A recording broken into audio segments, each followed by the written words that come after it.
Hello guys, कैसे हो आप सब। आई होप आप सब ठीक होंगे और बहुत अच्छे और ज़बरदस्त ढंग से अपनी पढ़ाई को कर रहे होंगे। और गाइस अब तो वो भी पढ़ रहे होंगे जिनका पढ़ाई में मन नहीं था, क्योंकि आप सभी जानते हैं बोर्ड एग्ज़ाम आपके सर पर है और आने ही वाले हैं। तो गाइज अच्छे से पढ़िए और रिवीजन करिएगा। गाइज जैसा कि आप सब जानते हैं, हमारा जो चल रहा था वो सेट नंबर जो चल रहा था 822 AY चल रहा है। और गाइज सेकंड पार्ट आप सभी देख चुके हैं, बहुत अच्छा आपका रेस्पॉन्स मिला है गाइज। इसी प्रकार से पढ़ते रहिएगा। तो आइए गाइज स्टार्ट करते हैं आज का लेक्चर। यहाँ पर देखिए, वह अनुपात ज्ञात कीजिए जिसमें एक्स अक्ष बिंदु ए ब्रैकेट जो है आपका -4 -3 और बी जो है बिंदु 5 2 को मिलाने वाला रेखाखंड को विभाजित करता है। कितने नंबर में है गाइज? 2 नंबर में। हम करते क्या है गाइज, सबसे पहले लिखते हैं माना। माना लिखते हैं, माना एक्स अक्ष रेखा एवी को m1 अनुपात m2 में विभाजित करता है।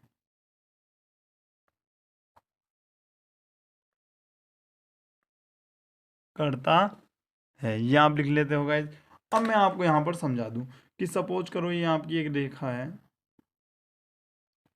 ये आपका बिंदु ए है, ये आपका बिंदु वी है और एक मध्य में एक बिंदु आपका पी आ जाता है। बस इतना मान लीजिएगा।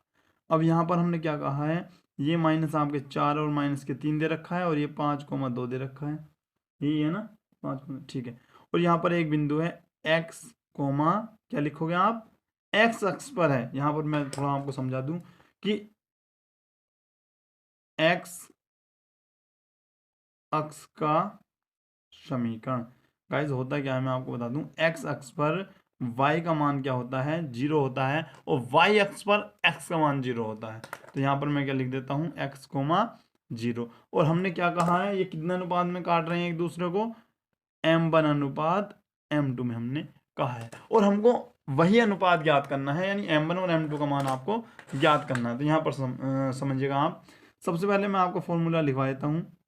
x, y बराबर, आपने पढ़ा होगा m1 x2 plus m2 x1 upon m1 plus m2, यही पढ़ा है ना, कोमा।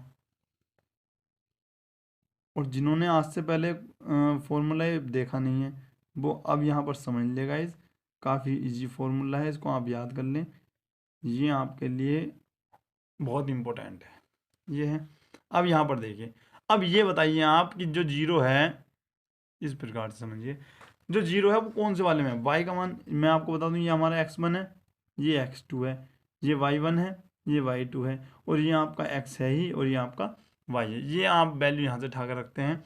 अब करते क्या है, y का मान गाइस यहाँ पर जीरो है, तो जीरो वाला मान लें आप, तो उससे अच्छी बात कुछ नहीं होगी, यानी आंसर आपका जल्दी आ जाएगा। तो y वाला फॉर्मूला लगा देते हैं, y बराबर m1 y2 plus m2 y1 और अपॉन m1 प्लस m2। अब यहाँ पर देखिए, y का मान तो आपका 0 है, m1 ही रहेगा, y2 आपका 2 है प्लस m2 कितना है गाइस आपका, m2 तो आपको ज्ञात ही करना है और y1 का मान है -3। अब यहाँ पर m1 प्लस m2, तो ये कहाँ पहुँच जाता है आपका 0 में, तो ये तो आपका 0 है, ये आपका 2m1 हो गया और ये आपका सॉरी नहीं, ये आपका -, ठीक है। यहाँ पर देखिए, ये आपका सही है। बस होता क्या है, आपकी एक लाइन बढ़ गई है और कुछ नहीं है। ये आपका -m2 हो जाता है और ये भैया यहाँ पर माइनस है, इधर जाकर प्लस हो जाता है। इतना तो जानते ही हो आप, या ये भी नहीं जानते। चलो ये हो गया। अब करते क्या है, आपको तो m1 अपॉन m2 का अनुपात चाहिए भैया, तो इसको ले जाइए इधर और इसको ले जाइए इधर, तो ये आपका जाएगा 3/2 और ये आपका हो जाएगा m1/m2। तो सीधी सी बात है भैया, m1 अनुपात m2, लो जी मैसेज आ गया आपको पहले, ये आपका अनुपात हो गया। किसी स्टूडेंट ने गाइस कमेंट किया है है कि सर केमिस्ट्री का नेक्स्ट पार्ट कब आएगा। तो गाइज मैं आपको बता दूं नेक्स्ट पार्ट भी जल्दी आएगा। सबसे पहले आप अपना आंसर चेक कर लें। यहाँ पर देखिए कहाँ गया M1 M2 का मान, कौन सा क्वेश्चन था ये रहा गाइज 3:2 और 3:2 बिल्कुल करेक्ट आपका आंसर है। एक बार बस सुंदर से अच्छा सा आप स्क्रीनशॉट ले लें इसका।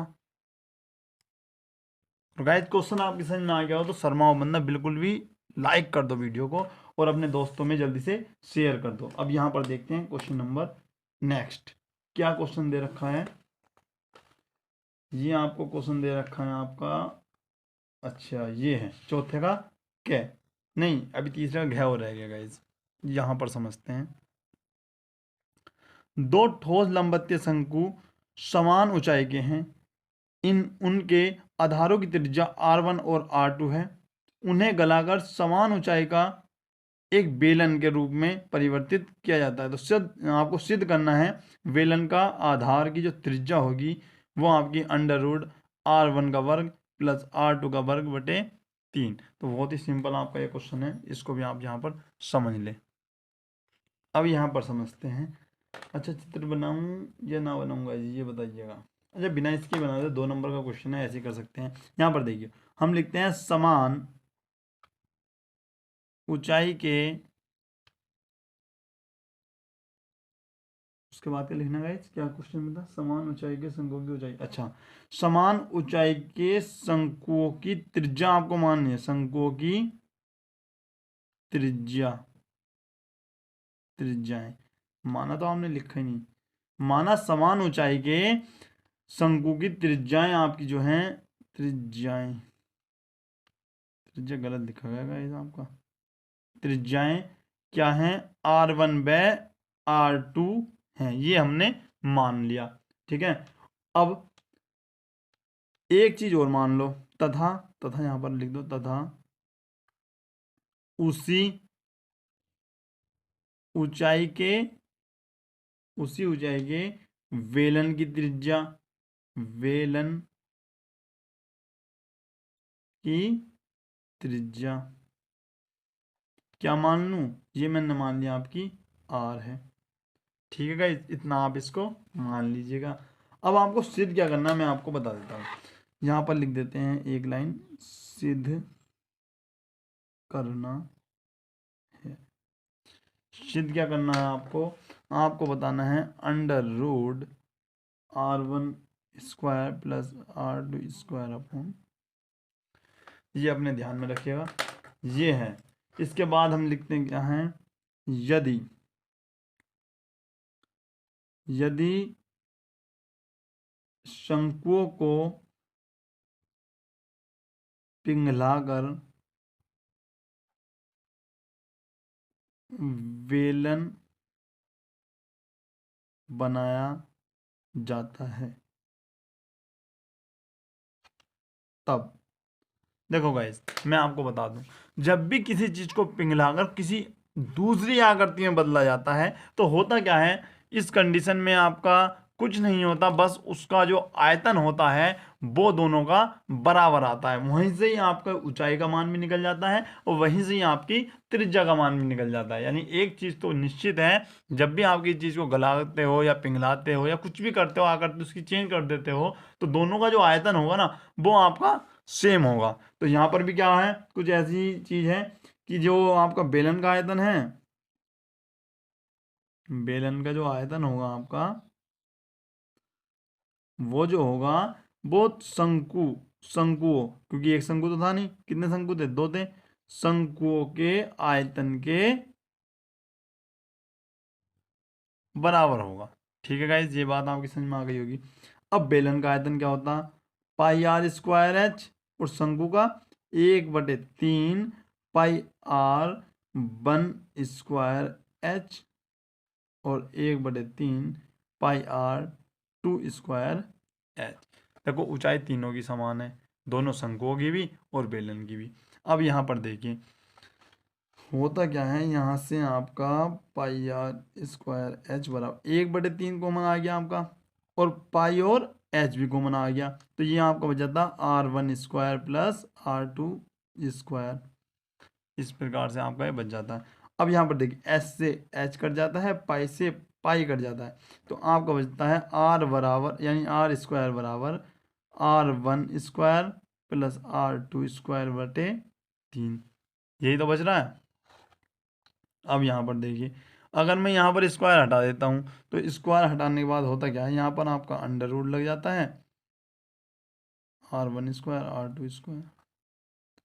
ये तो सिंपल सा ही क्वेश्चन था गाइज, वैसे ही आपको डर लग रहा था बिना बात में इससे, ये देखने में खतरनाक लग रहा है, वैसे बहुत इजी क्वेश्चन है गाइज, सीधा सा क्वेश्चन है। एक बार इसका भी आप अच्छे से स्क्रीनशॉट ले लें, और जिन्होंने अभी तक वीडियो लाइक नहीं करी है वो भैया आराम से बैठ के वीडियो को लाइक कर दें, और हो सके तो कमेंट भी कर दें कि ये क्वेश्चन आपकी समझ में आ गया है या नहीं। अब गाइज देखते हैं नेक्स्ट क्वेश्चन।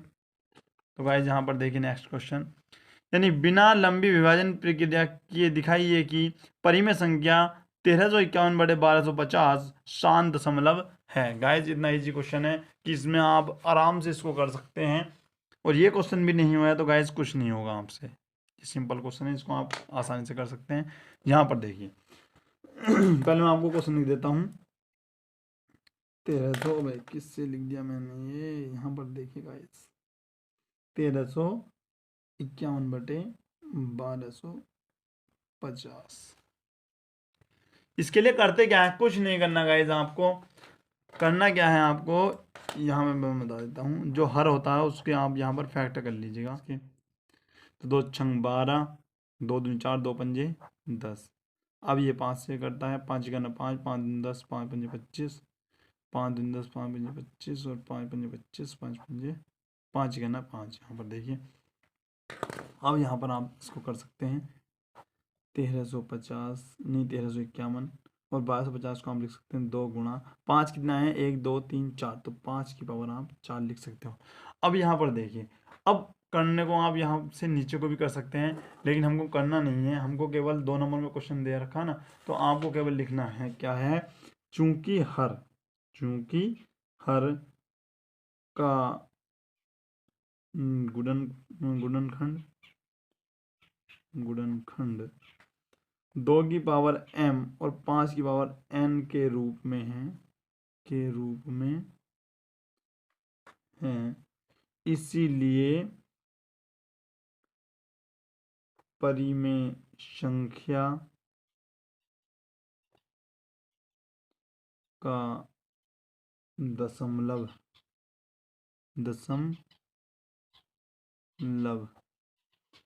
प्रसार शांत होगा। बस ये 2 लाइन आप लिख दीजिएगा और आपके 2 नंबर पक्के। और यदि वो पूछना भी चाहता है कि दशमलव प्रसार ज्ञात करके दिखाइए, तब हम क्या करते हैं गाइज, यहाँ पर 5 की पावर 4 है, तो 2 की पावर भी आपको 4 बनाने के लिए 2 की पावर 3 से ऊपर नीचे गुणा कर देनी है, फिर ऊपर जो आए उससे गुणा करके और नीचे वाले से दशमलव प्रसार आप बना सकते हैं, या दशमलव लगा भी सकते हैं। अब देखते हैं गाइज नेक्स्ट क्वेश्चन। ये जो क्वेश्चन है गाइज ये बहुत ज़्यादा इंपॉर्टेंट है। यहाँ पर देखिए द्विघात समीकरण आपको दे रखी है और आपको इसको सॉल्व करना है, तो इसको आप बहुत प्यार से समझ लीजिएगा, क्योंकि ये क्वेश्चन हो सकता है सभी स्टूडेंट से ना हो। तो यहाँ पर देखिए सबसे पहले इसकी आप इससे गुणा कीजिएगा, तो क्या आ रहा है, 3×2 = 6। ये तो इतना तो सिंपल है, लेकिन जो बीच में आपका ये √6 है ना, ये आपको बहुत डरा रहा होगा, और ये डराने वाली बात भी है, बहुत डेंजर सवाल है आपके हिसाब से, तो यहाँ पर समझ सकते हैं 6, ये आपका क्या आ गया जी, 6 आ गया 6। तो इस 6 को मैं क्या लिख सकता हूँ, जब बीच में √6 है तो √6 गुणा √6 लिख सकता हूँ, ठीक है। यदि मैं 3 लिखूँ तो 3 को क्या लिख सकता हूँ, √3 गुणा √3 लिख सकता हूँ या नहीं लिख सकता हूँ। जिन स्टूडेंट को नहीं पता तो उनको मैं बता दूँ, ये इस प्रकार से भी लिखा जा सकता है। और 2 को मैं क्या लिख सकता हूँ, √2 गुणा √2 भी लिख सकता हूँ। और 6 को मैं √6 को मैं क्या लिख सकता हूँ, ये मैं बता दूं तो 2 गुणा √3 इस प्रकार से भी मैं लिख सकता हूँ। तो आपकी समझ में आ गया होगा। तो इसको सबसे पहले आप इसको अच्छे से याद कर लें, बस जिसकी ये बात समझ में आ गई उसकी ये पूरा क्वेश्चन आपका समझ में आ जाएगा। यहाँ पर देखिए अब हम करते क्या हैं, और 2 × 6, तो इसको मैं लिख सकता हूँ 3x² माइनस के, इसको लिख सकते हैं हम यहाँ पर देखिए इस प्रकार से। क्यों? अब यहाँ पर देखिए यदि मैं √6 और √6 को जोड़ूँ तो क्या आ जाएंगे, 2 √6 आ जाएंगे। और जब मैं इन दोनों में गुणा करता हूँ तो हमारा क्या जाता है 6। सिंपल बात है, 6 ही आ रहा है। और 3 दूनी क्या आ रहा है, 6 ही आ रहा है। क्यों? जब इन दोनों में गुणा करी तो क्या आया आपका 6 आया, और इन दोनों में गुणा करके भी आपका क्या आ रहा है 6 आ रहा है। तो सीधी सी बात है। अब करते क्या है, 3x² माइनस के √6x, और ये आपका माइनस हो जाता है 6x प्लस के 2 बराबर 0। आई बात समझ में आपकी या नहीं आई, ये बताइए। सभी स्टूडेंट कमेंट करें कि ये बात आपकी समझ में आ गई यहाँ तक या नहीं आई है। उसके बाद हम करते क्या हैं गाइज, उसके बाद हमको देखना है इसमें से कॉमन क्या आ रहा है। तो आपके सिर पे को बात चली गई होगी उतर के कि ये किस प्रकार से सवाल अब होगा। तो मैं आपको बता दूंगा जो 3 है, आपको नहीं पता 3 में क्या कॉमन आ रहा है, तो सीधी सी बात है, मैंने ये बताया था, ये समझाया था ना शुरू में। तो इसके अकॉर्डिंग क्या करते हैं, बहुत प्यार से बता रहा हूँ गाइज ये सवाल, क्योंकि आपकी बहुत कम समझ में आने वाला है। लेकिन यदि आपने मेरी बात ध्यान से सुनी तो ये क्वेश्चन आपको बहुत आसान लगने लगेगा। 3 को मैं लिख सकता हूँ √3 गुणा √3x², और इसको मैं लिख सकता हूँ 3 गुणा √2x। फिर इसको मैं लिख सकता हूँ √3 गुणा 2x, प्लस इसको मैं लिख सकता हूँ √2 इंटू √2, यानी गुणा बराबर ऐसे। इतना तो लिख सकता हूँ। सभी की बात समझ में आ गई जितनी। अब करते क्या है, इसमें से क्या कॉमन है और इन दोनों में से क्या कॉमन है। यहाँ पर देखिए √3 यहाँ पर भी है, √3 यहाँ पर भी है, तो ये √3 आपका आ जाता है कॉमन, और x भी आपका कॉमन आ जाता है। यहाँ पर √3 एक बच जाता है, और यहाँ पर क्या बचता है आपका √2 माइनस, इसमें √2 कॉमन आपका आ जाता है माइनस के, तो ये आपका बच जाता है √3। और ये पर देखो यदि यहाँ माइनस होता है ना तो यहाँ पर आपका माइनस कॉमन आ जाता है, तो यहाँ पर भी आपका इस प्रकार से ही बच जाता है। सॉरी गाइज, यहाँ पर आपका x छूट गया और यहाँ पर भी आपका x छूट गया है। अब सही है, ठीक है गाइज। अब करते क्या है, अब यहाँ पर देखिए इसमें से ये कॉमन है, ये कॉमन है, तो इसमें से आप एक लिख लेते हैं और इसमें से आप इसको लिख लेते हैं बराबर 0। अब करते क्या है, यदि √3x माइनस के √2 बराबर 0 होगा तो आपका x बराबर, ये माइनस की इधर जाकर आपका प्लस के हो जाएगा, और ये √3 आपका इधर चल रहा है तो गुणा में है, भाग में पहुंच जाता है, x बराबर √2 बटे √3। ये आपका इस प्रकार से हो जाता है। और ये थोड़ा अच्छा नहीं लग रहा है इस फॉर्म में, तो आप इस फॉर्म में लिखें तो और अच्छा लगेगा इस प्रकार से। सेम यही करना है आपको। और यदि √3x माइनस √2 बराबर 0, तो √3x माइनस है तो उधर जाकर आपका प्लस के हो जाता है, तो x बराबर ये आपका जाता है। फिर क्या बताया था, इस फॉर्म में अच्छा नहीं लग रहा आपको, तो करते क्या हो 2/3। अब तो अच्छा लग रहा होगा ना। तो ये आपके हो जाते हैं x के 2 मान। द्विघात समीकरण है तो गाइज x के 2 ही मान आएंगे। आई होप आपको ये क्वेश्चन समझ में आ गया होगा। और यदि मैं आंसर की बात करूँ तो गाइज ये रहा आपका आंसर, दोनों का सेम है। तो एक बार इसका भी आप अच्छे से पूरे का स्क्रीनशॉट ले लें, क्योंकि बाद में आप कमेंट में कहते हो कि हमको क्वेश्चन दिखाते नहीं हो। आप यहाँ पर देख लीजिए। और अब भैया ये क्वेश्चन दे रखा अगला तुम्हें, और ये क्वेश्चन लिख के ले लो, इस बार बोर्ड एग्जाम में 100% आ सकता है, ऐसा मुझे लग रहा है, क्योंकि ये क्वेश्चन आ सकता है, मुझे इतना पता है बस। तो इसको अच्छे से समझ ले, क्योंकि इस प्रकार का क्वेश्चन कई बार पूछा भी गया है, और ये बहुत ज़्यादा इंपॉर्टेंट है गाइस। मैं तो इतना ही कहूँगा, बहुत ज़्यादा इंपॉर्टेंट है, आप इसको यहाँ पर समझिएगा। देखो यदि बिंदु संरेख होते हैं, यहाँ पर मैं लिख दूँ, यदि बिंदु x1, y1, x2, y2 व x3, y3 संरेख हैं, संरेख हैं, तब क्या होता है? पता है किसी को? पता है तो लिख लो भैया, और नहीं पता है तो यहाँ पर आप देखिए। तब क्या होता है, जो त्रिभुज का क्षेत्रफल होता है वो बराबर क्या होता है? 0। तो यहाँ पर 1/2 लिखना चाहो आप लिख भी सकते हैं, 1/2, वरना ना भी लिखो तब भी आपका सही रहेगा। एक्स, पहले मैं आपको फॉर्मूला लिखने की ट्रिक बता देता हूँ। इसको आप 3 बार लिखिएगा। जिसकी फॉर्मूला कभी याद नहीं हुआ होगा वो अब आपकी याद हो जाएगा। इतना है। अब करते क्या है, 1 2 3, यानी 1 2 3 लिख दिया। अब 231 लिख दो आप, और 312। इस प्रकार से आप लिख सकते हैं। होता क्या है, 1/2 तो आपका वहाँ 0 में पहुंच जाएगा, इस प्रकार से ये तो 0 में चला जाएगा। तो आपका बचता क्या है, ये आपका सिंपली बच जाता है।